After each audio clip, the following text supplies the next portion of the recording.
합독하시겠습니다. 여러분 성경책도 보시고요. 앞에 있는 화면도 참고하셔서 제가 가지고 있는 성경은 구약성경 1258페이지에 있습니다. 우리 다 같이 한 목소리로 화면도 보시고 또 성경도 보시고 우리 같이 한번 합독하겠습니다. 5절까지입니다. 같이 읽습니다. 여호와께서 내게 이르시되 이스라엘 자손이 다른 신을 섬기고 건포도 과자를 즐길지라도 여호와가 그들을 사랑하나니 너는 또 가서 타인의 사랑을 받아 음녀가 된 그 여자를 사랑하라 하시기로 내가 은 15개와 보리 한 호멜 반으로 나를 위하여 그를 사고 그에게 이르기를 너는 많은 날 동안 나와 함께 지내고 음행하지 말며 다른 남자를 따르지 말라. 나도 내게 그리하리라 하였노라. 이스라엘 자손들이 많은 날 동안 왕도 없고 지도자도 없고 제사도 없고 주상도 없고 에봇도 없고 드라빔도 없이 지내다가 그 후에 이스라엘 자손이 돌아와서 그들의 하나님 여호와와 그들의 왕 다윗을 찾고 마지막 날에는 여호와를 경외함으로 여호와와 그의 은총으로 나아가리라. 아멘.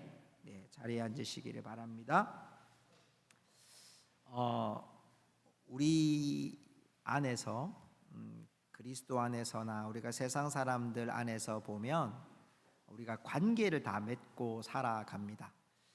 부모 자녀도 있고 또 부부 안에도 있고 또 교회 성도들 안에도 또 우리가 사회에서 직장의 동료들과 함께도 우리가 함께 이 사회를 또 공동체를 이루어 가고 있죠. 그러다 보면 서로가 사람이라는 것 때문에 실수를 할 때가 있습니다. 말로 실수를 하기도 하고 또 결정에 대해서 실수를 하기도 합니다. 그럴 때 나오는 단어가 용서라는 단어입니다. 여러분 용서라는 단어를 한번 띄워주시겠습니까? 여러분이 용서라고 하는 단어는요, 얼굴 용자에 용서할 서자라고 해서 용서 이렇게 돼 있어요. 그런데 여러분이 용이라고 하는 단어를 잘 그 한자를 풀이해 보면요, 집 면자와 곡자라고 하는 단어가 합해져서 얼굴 용자를 여러분 한자로 쓰고 있더라고요. 이걸 여러분 해석을 하면 이 얼굴 용자라고 하는 단어 안에는 집 안에 계곡을 품는다라는 의미가 있어요. 그러니까 포용심을 이야기할 때 얼굴 용자를 쓰는 거죠. 이 계곡의 모든 것을 다 수용할 수 있다 이런 뜻이 되죠. 서자라는 단어는 마음심자에다가 같을 열자를 써요. 같을 여라고 쓰는데 이 여자를 쓸 때는 나의 마음을 같게 한다 이런 뜻이. 그러니까 여러분 이 용서라는 단어는 뭐냐? 같은 마음으로 타인의 잘못을 끝없이 포용한다. 나의 계곡에 다 담아낸다 라는 뜻을 가진 것이 용서라는 거죠. 그런데 여러분 용서가 쉬우십니까? 여러분 용서는 참 어려운 단어 중에 하나입니다. 왜 그렇습니까? 용서라는 것이 그냥 관계 속에서 끝난 게 아니라 나에게 손해를 끼치고 마음의 상처가 오래 가기도 하고 또 그것이 폭언일 경우는 더 심한 가책을 느끼기도 하고 고통도 당해. 내 안에 그 사람은 그냥 지나가는 말 한마디인데 나에게는 끝없는 상처가 돼서 때로는 몇 년, 몇십 년 동안 고통을 받는 사람들을 더러 보게 돼요.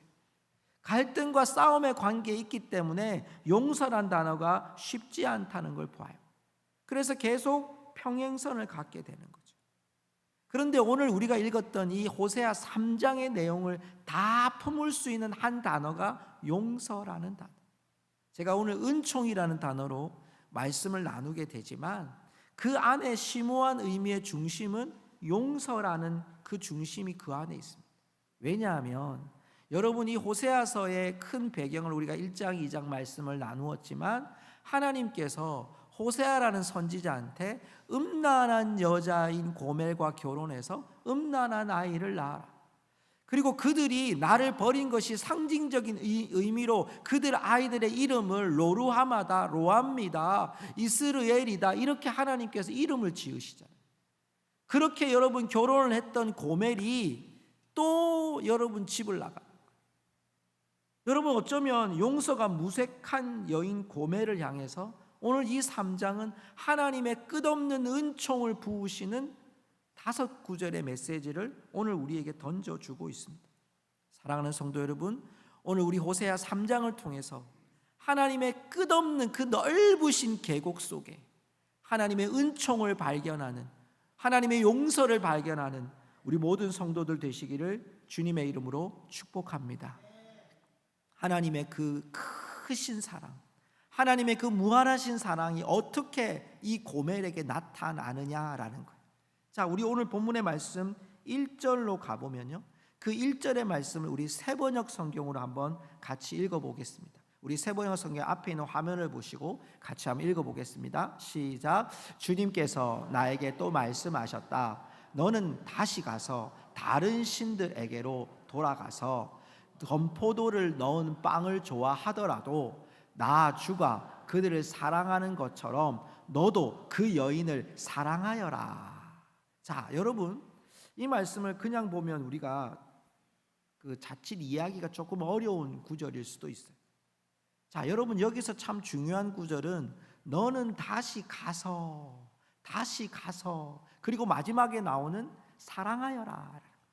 다시 가서 사랑하여라. 그럼 이 여인을 이미 한번 사랑했는데 이 여인 고멜이 이 남편 호세아와 함께 결혼을 해서 아이를 낳았는데 이 고멜이 떠난 거예요. 여러분, 어디로 이 여인이 떠났을까요?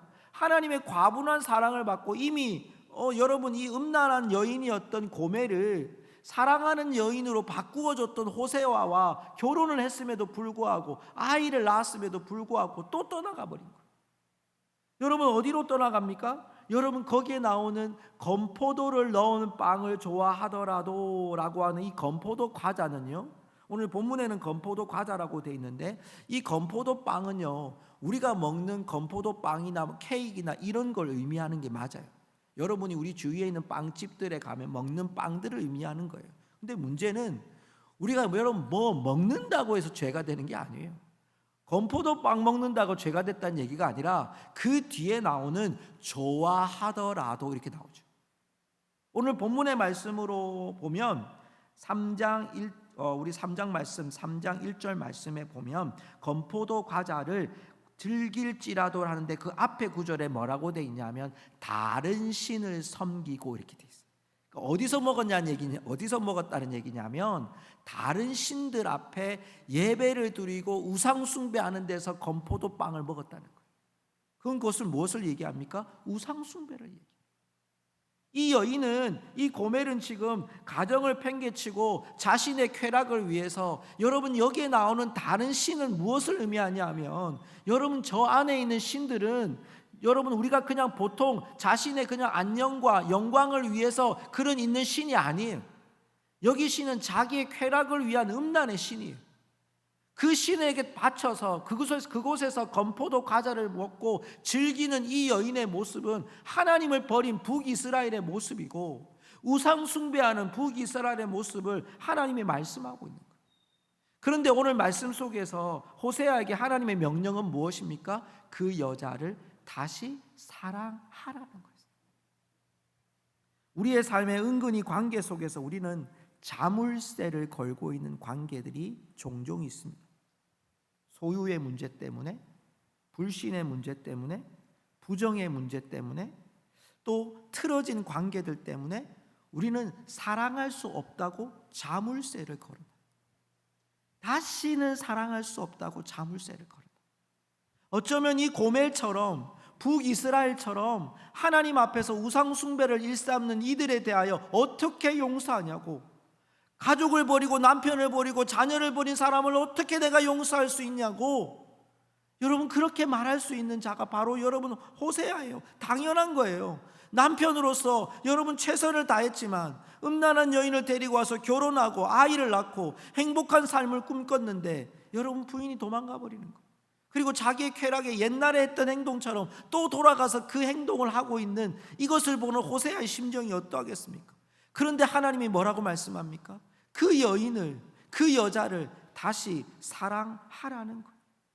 하나님의 은총의 대상은요, 우리에게 자물쇠가 걸려 있고 상대방의 조건이 어떠 있는지가 우리의 좌우되는, 사랑의 대상이 좌우되는 게 아니라 하나님의 은총을 부어줘야 될 사랑의 대상이라면, 그를 우리는 자물쇠를 풀고 그를 넘치는 사랑으로, 하나님의 은총으로 사랑하라고 얘기하는, 다시 사랑하라고 얘기하는 거예요. 다시 찾아가서 그를 데리고 오라고 말하는 거예요. 사랑하는 성도 여러분, 하나님의 사랑은 이토록, 하나님의 은총은 이토록 우리를 넘치는 사랑으로 부어주시고 우리를 품어주시는 것이 하나님의 구원의 사랑인 줄로 믿습니다. 여러분, 죄로 말미암아 떠났던 우리들, 죄와 허물로 말미암아 죽었던 우리들, 도저히 우리 스스로는 고멜처럼, 북이스라엘처럼 건포도 빵이나 먹으면서 우상 숭배를 일삼으면서 이 세상 가운데 살아가는 우리들에게 하나님의 그 은총은 우리들을 향하여 끊임없이 다시 사랑하라고 우리에게 외치고, 호세아에게 외치는 것처럼 우리에게도 동일하게 너희들의 관계 속에서 자물쇠를 잠가둔 그들을 향하여 다시 사랑하라고 하는 하나님의 음성을 우리 모두가 들을 수 있기를 주님의 이름으로 축복합니다. 사랑은요, 조건에 있지 않습니다. 사랑은 하나님의 사랑이 내게 부음바 되었다는 그 사실에서 하나님의 사랑은 시작되어야 될 줄로 믿습니다. 여러분, 그게 우리 가운데 있는 거예요. 그게 우리 안에 그 사랑이 이미 지금 들어가 있는 거예요. 가득 차고 있는 거예요. 용서하지 못하겠습니다. 하나님, 나는 이 사람을 도저히 이해할 수가 없습니다. 하나님, 내가 이 사람을 바라볼 때마다 내 안에 분노가 치밀어 오릅니다. 여러분, 저라도 없겠습니까? 저 목사인 저에게도요, 기도할 때마다 불쑥불쑥 튀어나온 사람이 있어요. 하나님, 내 마음에 이 사람만 생각하면 마음속에 이렇게 하나님 올라오는 마음이 있어요. 그런데 여러분, 하나님 내게 뭐라고 말씀하시냐면 그 사람도 너에게 도구로 사용했다라는 거예요. 내가 살아온 이 교회가 아니라 다른 곳에서 그러한 사람 벌써 내가 안 만난 지 꽤 오래됐지만 여러분, 그 마음의 상처가 우리에게 남아있을 수 있어요. 그러나 하나님이 오늘 우리에게 말씀하는 거예요. 다시 사랑하라고, 자물쇠를 풀어라고, 하나님의 은총을 부은 자로 살아가라고 오늘 우리에게 말씀해 주시는 줄로 믿습니다. 자, 그 사랑 어떻게 해야 됩니까? 오늘 여러분 2절의 말씀으로 한번 가볼까요? 오늘 본문의 말씀 호세아 3장 2절에 보면 하나님이 그 사랑을 아주 구체적으로 우리에게 요청하고 있어요. 자, 한번 같이 읽어보겠습니다. 3장 2절 읽습니다. 내가 은 15개와 보리 한 호멜 반으로 나를 위하여 그를 사고.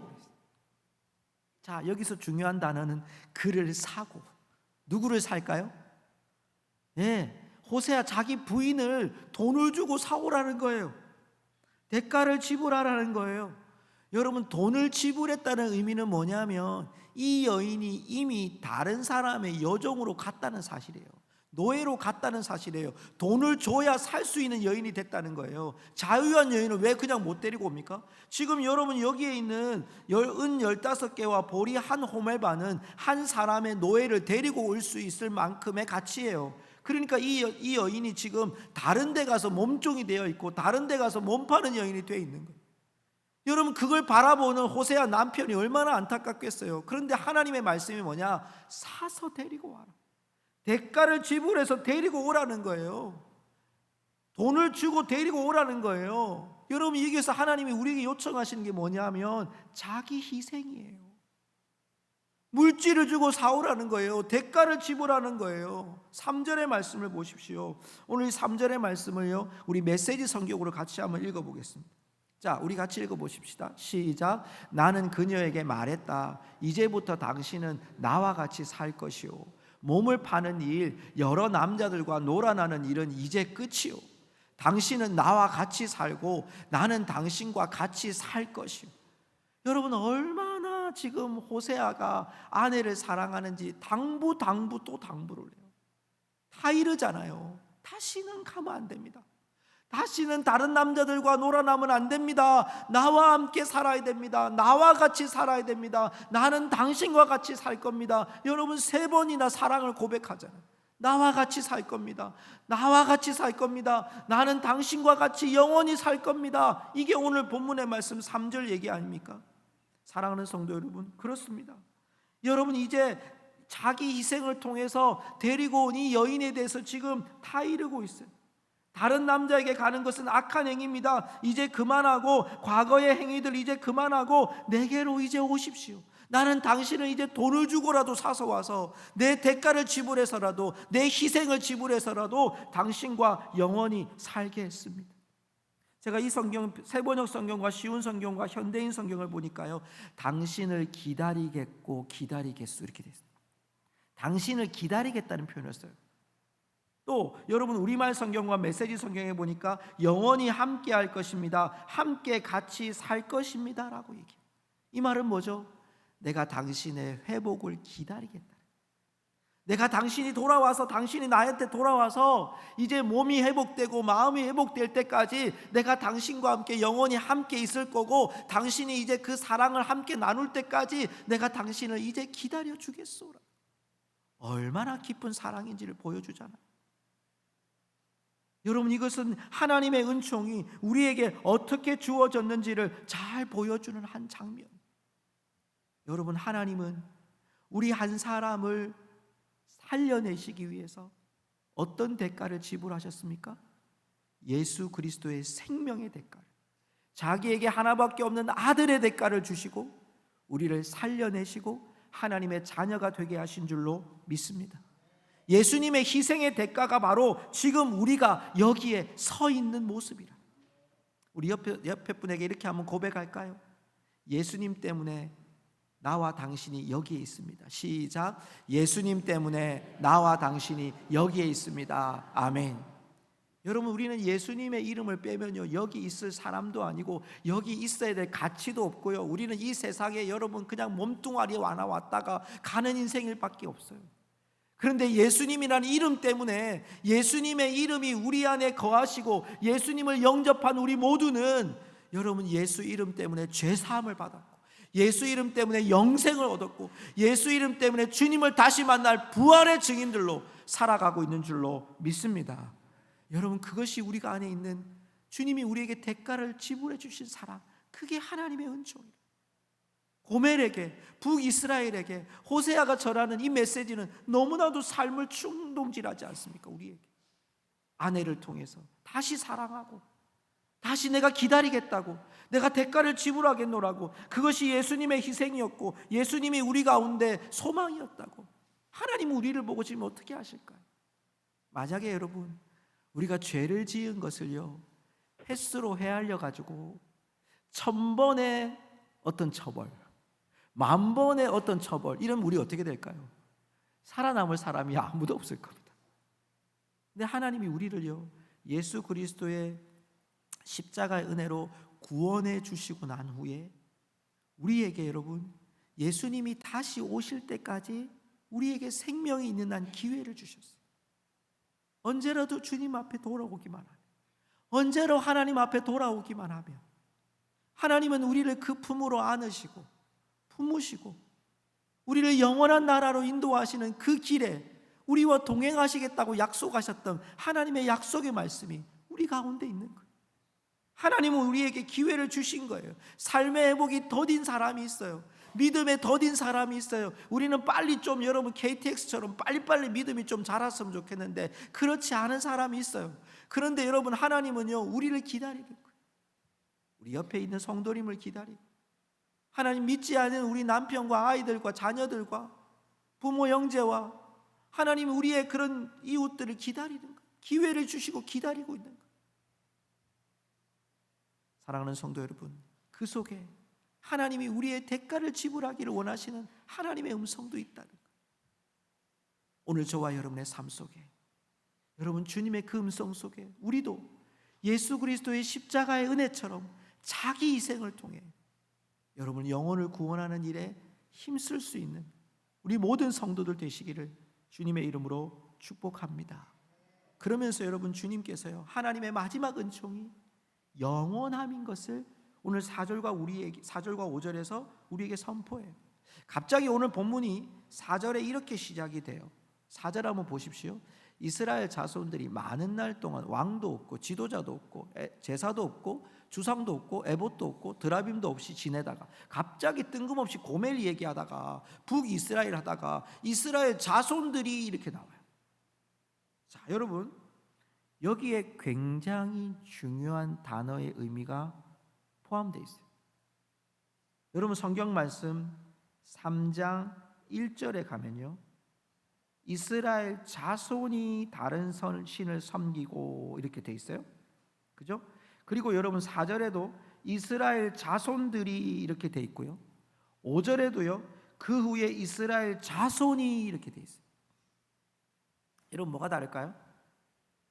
여러분, 이스라엘 족속이라고 하면 여러분 혈통적인 족속이에요. 그런데 이스라엘 자손이란 의미가 들어가면 약속의 자녀가 돼요. 그러니까 지금 4절의 말씀 다시 보세요. 하나님이 이스라엘 자손들이 많은 날 동안 왕, 지도자, 제사, 주상, 에봇, 드라빔도 없이 지내다가, 이 말은 이스라엘 자손들이 유리방황한다는 의미를 얘기해요. 여러분, 북쪽 이스라엘은요, 주전 722년에 아주 악랄한 아수르라는 나라가 완전히 넘어가요. 멸망당합니다. 왕이 없어요. 지도자도 없어요. 예배도 없어요. 여러분, 주상, 에봇, 우상 숭배하는 거 다 없어요. 드라빔도 없어요. 아무것도 없이 지내는 거예요. 여러분, 남쪽 유다 주전 여러분 586년 바벨론에 완전히 망해요. 성전이 다 무너져요. 정말 너무너무 부끄러운 모습으로 성전이 무너져요. 백성들이 다 끌려가요. 1600km나 되는 여러분 바벨론까지 백성들이 끌려가요. 포로로. 괜찮은 사람들 다 데리고 가요. 좀 젊은 사람들, 여인들, 일할 만한 사람들 다 데리고 와요. 남은 사람들은 노인들, 아이들, 고아들, 과부들, 이런 사람들만 남겨놔요. 여러분, 이런 황폐한 땅에 아무것도 없다는 거예요. 그런데 하나님이 예언의 말씀을 하나요? 5절의 말씀, 우리 같이 한번 읽어볼까요? 5절의 말씀 같이 읽습니다. 그 후에 이스라엘 자손이 돌아와서 그들의 하나님 여호와와 그들의 왕 다윗을 찾고 마지막 날에는 여호와를 경외함으로 여호와와 그의 은총으로 나아가리라. 아멘. 여러분, 지금 이 장면은요, 하나님이 이렇게 보시고 있는 장면. 너희들은 지금 우상 숭배하고 이렇게 하나님을 멀리하고 있는데 너희들의 모습에 왕도 없고 그런 너희들이 포로로 끌려갈 시대가 있을 거야. 그런데 이스라엘 자손이 다시 돌아오게 할 거야. 지금 시점, 하나님 보시는 시점, 돌아올 때가 있을 거야. 그리고 하나님을 찾을 때가 있을 거야. 그리고 마지막 날에는 여호와를 경외함으로 여호와와 그의 은총으로 나아가는 때가 있을 거야. 제가 현대어 성경으로 한번 읽어드릴게요. 그런 다음에야 비로소 그들은 자기들의 하나님이신 여호와와 자기들의 왕이신 메시아, 다윗이라고 하는 것은 다윗한 인물을 이야기하는 것이 아니라 메시아이신 다윗 왕조로 오실 메시아 예수님을 의미하거든요. 자기들의 왕이신 메시아에게 돌아와. 포로에서 잡혀온 백성들, 그리고 인류의 마지막에 주님께로 돌아갈 메시아에게 돌아갈 백성들을 향하여 마침내는 진심으로 여호와를 경외하여 그분의 온갖 좋은 선물을 받게 될 것이다. 여러분, 이것이 완벽한 구원의 선물을 우리에게 말씀해 주시는 약속의 메시지거든요. 성도 여러분, 하나님의 은총이 마지막 정점을 찍는 것은 예수님의 다시 오심인 줄로 믿습니다.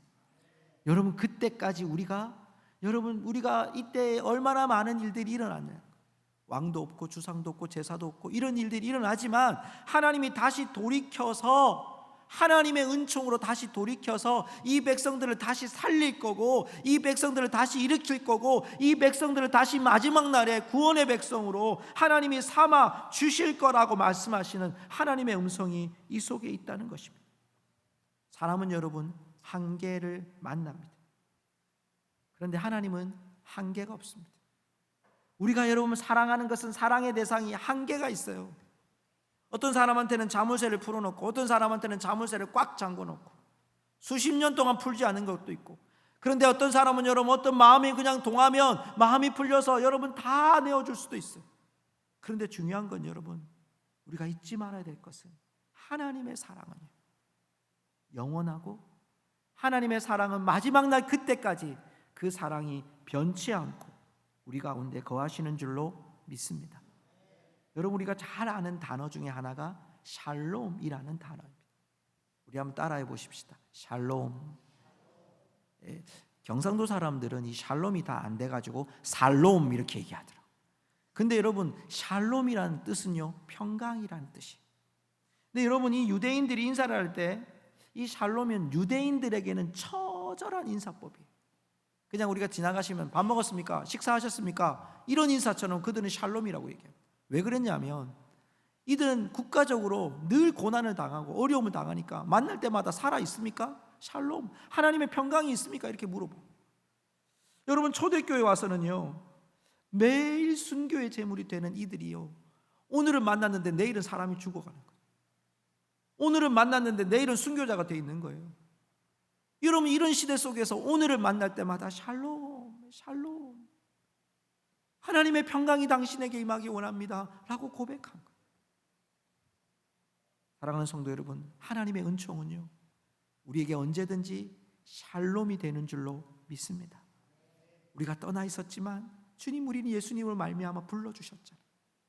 그리고 대가를 지불하시고 우리를 영원토록 사랑하시겠다고 약속하셨던 그 하나님의 사랑이 우리의 회복의 열쇠가 되고 소망이 되는 줄로 믿습니다.